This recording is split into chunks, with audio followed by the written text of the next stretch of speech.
Novamente o criminoso tentou ir embora, quando mais uma vez Sebastian fez uma pergunta. Dessa vez, ele perguntou se o homem nunca havia sentido o desejo de mudar de vida. Ele ficou sem entender e se preparou para apertar o gatilho do revólver, até que ele ouviu as palavras que saíram da boca de Sebastian. Antes de começarmos, já deixe o seu like nesse vídeo. Isso nos ajuda a divulgá-lo para outras pessoas. Conto com a sua ajuda. Vamos ao vídeo.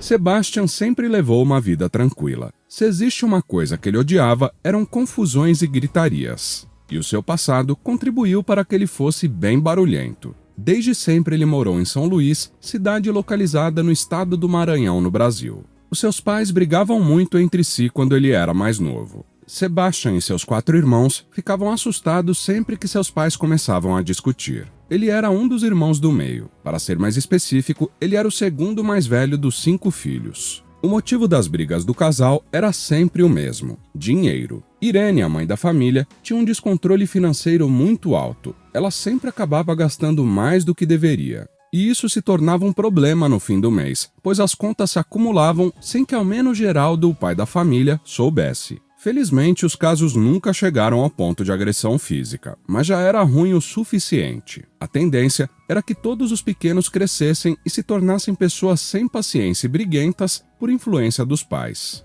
No entanto, existia Sebastian no meio deles, e ele foi literalmente o responsável para que os irmãos não se tornassem pessoas de pavio curto. Sempre que havia uma confusão, ao invés de Sebastian ficar com medo, assim como seus irmãos, era ele quem os acalmava. Eram 3 homens contando com Sebastian e 2 meninas. As pequenas eram as que mais ficavam com medo, mas o pequeno Sebastian sempre as acalmava. E não somente isso, o garoto tinha tanta maturidade que ele também conversava com os seus pais depois da confusão. Na verdade, ele foi o grande responsável por evitar o divórcio de seus pais. Ele chegava e oferecia soluções para cada um de seus pais e dizia que não compensava se separar naquela altura, pois eles apenas seriam infelizes. Tamanha foi a importância de suas palavras que, graças ao garoto, com o tempo, eles foram parando de ter problemas financeiros. Ele ficava sempre por perto de sua mãe, sempre a alertando para não exagerar com os gastos, pois a mesma fazia isso sem nem perceber.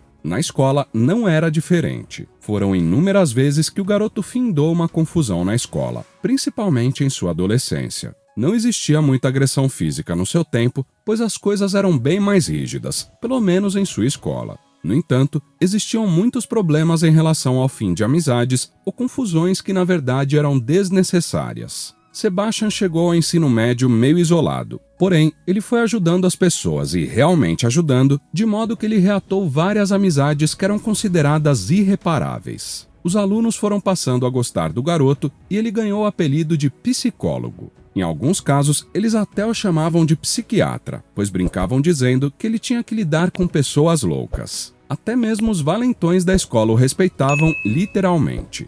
Eles não sentiam vontade de tirar a paz de Sebastian, e com o tempo, os alunos começaram a pedir conselhos para ele em determinadas situações. Quando isso começou a acontecer, Sebastian se lembrou das vezes que seus irmãos, e até mesmo seus pais, perguntavam a ele sobre o que eles deveriam fazer. O próprio Sebastian não sabia o porquê de tudo aquilo, mas ele passou a sentir muito prazer em ajudar as pessoas. Ele não queria ser psicólogo. No entanto, isso não impediu que ele estudasse a respeito do ser humano para entender melhor, pois ele não queria dar conselhos ruins e não queria que as pessoas deixassem de confiar nele. Podemos dizer que o ensino médio foi o lugar onde Sebastian mais ficou conhecido. Conforme ele ia dando conselhos relevantes para os alunos, ele passou a receber mais atenção. O seu nome começou a ser mais espalhado. Era como se isso fosse um dom dele. Certa vez, o jovem sentiu que uma de suas professoras preferidas estava aflita com algo que havia ocorrido em sua vida. Nesse dia, ele terminou a sua lição, pediu licença e sentou-se ao lado de sua professora. Ele entendeu a situação dela. Era uma questão muito sensível e delicada. Entretanto, ele já havia visto algo parecido e sugeriu que ela fizesse algo que a mulher nunca havia pensado anteriormente. Mesmo permanecendo desanimada, ela ficou grata a Sebastian e disse que tentaria seguir o conselho dele. Algumas semanas depois, essa mesma professora foi procurar pelo jovem. Ela o agradeceu profundamente por suas palavras no dia anterior, pois de fato as coisas passaram a dar certo para ela. Sebastian ficou ainda mais feliz que a professora naquele dia. Quando Sebastian envelheceu, ele já estava satisfeito com toda a sua vida, por tudo que ele havia passado e por todas as pessoas que ele já tinha ajudado. Já aposentado e viúvo, Sebastian vivia sozinho. Os seus filhos já eram casados. Adoravam e visitavam o pai sempre que eles podiam. O senhor de 67 anos ainda conseguia fazer as coisas sozinho, mas a dona Célia, que era sua diarista, sempre ajudava Sebastian com o que ele precisasse. Além dele, a sua irmã caçula era a única que ainda permanecia viva. Ele sugeriu que eles morassem juntos. Porém, a mulher de 57 anos preferiu experimentar novos ares em outro estado. Ela foi morar na capital do estado de Minas Gerais, Belo Horizonte, junto de sua filha. Sebastian adorava receber a visita de seus netos. Era o que ele mais gostava naquele momento de sua vida. Ele brincava como se ainda fosse um pequeno. Inclusive, os seus filhos às vezes precisavam repreender o senhor, pois parecia que ele se esforçava demais. Entretanto, Sebastian apenas ria da preocupação de seus filhos. Ele era tão bondoso e tranquilo que, mesmo ele sendo um idoso, nos transportes públicos, quando ninguém queria se levantar, ele era o primeiro a dar lugar para outra pessoa idosa, seja homem ou mulher. Mesmo eles recusando, Sebastian insistia tanto que acabavam aceitando. Certa vez ele foi ao banco, pois precisava sacar algum dinheiro, já que ele nunca havia conseguido aprender a usar a tecnologia. Sempre que ele precisava ir ao banco, algum de seus filhos ou até mesmo Célia o acompanhava. Mas nesse dia, todos estavam ocupados, e como ele não podia esperar, acabou indo sozinho. Ao sair do banco com o dinheiro já em seu bolso, ele começou a andar. Sebastian não percebeu que havia alguém o perseguindo. Como era muito cedo, as ruas estavam praticamente desertas. E então, o senhor foi surpreendido pelo bandido que o estava perseguindo.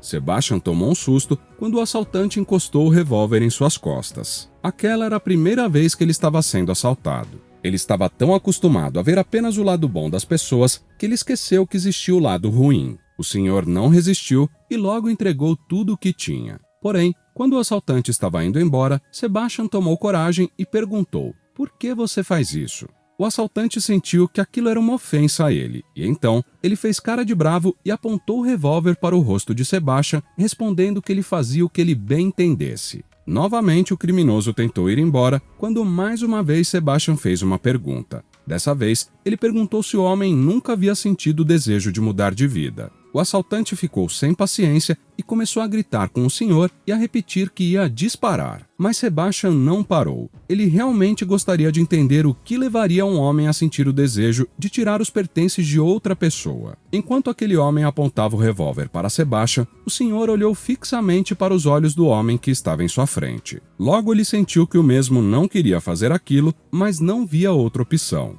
E então, Sebastian tomou coragem e colocou uma de suas mãos no ombro do assaltante. Ele ficou sem entender e se preparou para apertar o gatilho do revólver até que ele ouviu as palavras que saíram da boca de Sebastian. Ele disse: "Essa não é a sua única opção, seja o que for que tenha acontecido em sua vida e no seu passado. Você com certeza é capaz de mudar o rumo da sua vida e viver corretamente sem que precisem ter medo de você e sem que você precise ficar com a consciência pesada fugindo das autoridades. Lute contra isso." Quando ele terminou de falar aquilo, quase que instantaneamente o assaltante largou o revólver e o deixou cair no chão. Ele se ajoelhou e começou a chorar. Sebastian voltou a colocar a mão em seu ombro e disse: "Saia daqui e mude a sua vida. Faça diferente." E então, o homem devolveu a carteira de Sebastian, pegou o revólver e saiu dali dizendo: "Muito obrigado, eu vou fazer diferente." Depois daquele dia, Sebastian nunca mais viu aquele homem, mas o que ele tinha certeza é que o homem que estava à sua frente de fato havia mudado de vida. Sebastian conseguiu enxergar nos olhos dele que o mesmo não queria estar fazendo aquilo. E então, Sebastian sorriu e sussurrou a si mesmo: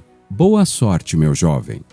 Será que todas as pessoas ruins que existem no mundo podem mudar dessa forma? O que você achou da atitude de Sebastian? Deixe a sua opinião nos comentários. Se você quer ver outro conteúdo assim agora, clique em um dos vídeos que estão sendo recomendados para você nesse momento. Se inscrevendo agora no canal, você consegue acompanhar os nossos próximos conteúdos que são semanais. Então, não perca tempo, se inscreva. Até o próximo vídeo.